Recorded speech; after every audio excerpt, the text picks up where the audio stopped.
हम भी सूचना के अधिकार के तहत भारत के अंदर जितनी भी समितियां हैं सबकी जानकारी निकालेंगे और पता करेंगे इन समितियों में हमारे एसटी एससी वर्ग के भाई हैं कि नहीं है। और अगर एसटी एससी वर्ग के भाई नहीं है तो स्वाभाविक है कि वहां भी हमारा शोषण होता होगा।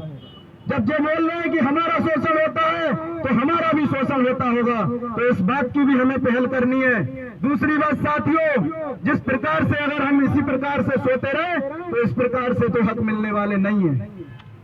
कोई आपको डलिया लेकर आए और कह दे कि लो आप अपने हक ले लो, तो इस प्रकार से मिलने वाले नहीं है। जब तक आप अपने हक अधिकारों के लिए लड़ोगे नहीं, तब तक आपको हक अधिकार मिलने वाले नहीं है।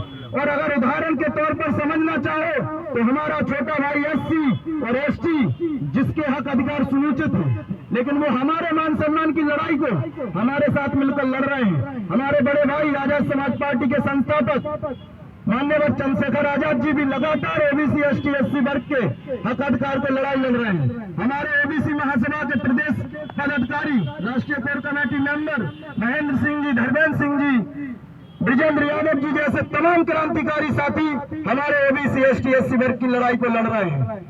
तो हम लोगों को भी गांव-गांव में इस लड़ाई को अंजाम देने की जरूरत है। अपने हक अधिकार की आवाज को उठाने की जरूरत है। कोई आपके दरवाजे नहीं आएगा कि लो आप अपने हक अधिकार ले लो। हमें हक अधिकार लेने होंगे, छीनने होंगे। गांव-गांव में दीवार लेखन कराया जा रहा है, जात पात की करो विदाई, हम सब हिंदू भाई भाई। दिख रहा है आपको कि जात पात की विदाई होगी। इसी प्रकार से जात पात की विदाई कराना चाहते हो। इस देश को हिंदू राष्ट्र नहीं, इस देश को ब्राह्मण राष्ट्र बनाने की कल्पना कर रहे हैं। आप चाहोगे कि देश ब्राह्मण राष्ट्र बने? नहीं। हाथ खड़े करके बताइए। आप चाहते हैं जो देश हिंदू राष्ट्र बने? हम नहीं चाहते कि जो देश, हमारा देश पंथ निरपेक्ष राष्ट्र है, धर्म निरपेक्ष राष्ट्र है।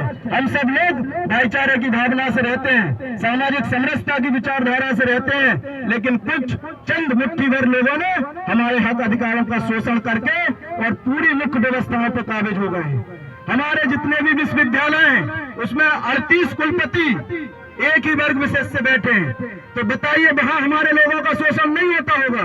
जितनी भी इंटरव्यू की समितियां बनाई जाती हैं, हमारे अभी एक साथी है अंगद पाल जी जो यही है, उन्हें 3 नंबर दिए मुख्य इंटरव्यू परीक्षा में, जो अच्छे नंबरों से पास हुए।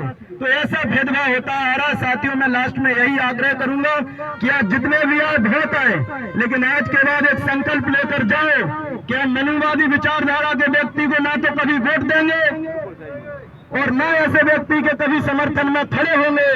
चाहे वो किसी भी दल से, किसी भी पार्टी से खड़ा हो, हम ऐसे व्यक्ति का बहिष्कार करेंगे, चाहे वो हमारा भाई क्यों ना हो, चाहे वो हमारी जाति का हो। अगर किसी मनुवादी जातिवादी विचारधारा की पार्टी या संगठन से खड़ा हुआ है, हम उसका विरोध करेंगे। इसी के साथ मैं अपनी वाणी को विराम दूंगा। बाबा साहेब, बाबा साहेब, लोक माता अहिल्याबाई, लोक माता अहिल्याबाई, जय ओबीसी, जय संविधान। मनुवाद की छाती पर, मनुवाद की छाती पर मैं कहूंगा, मनुवाद से आजादी तो आप कहना लेकर रहेंगे, लेकर रहेंगे।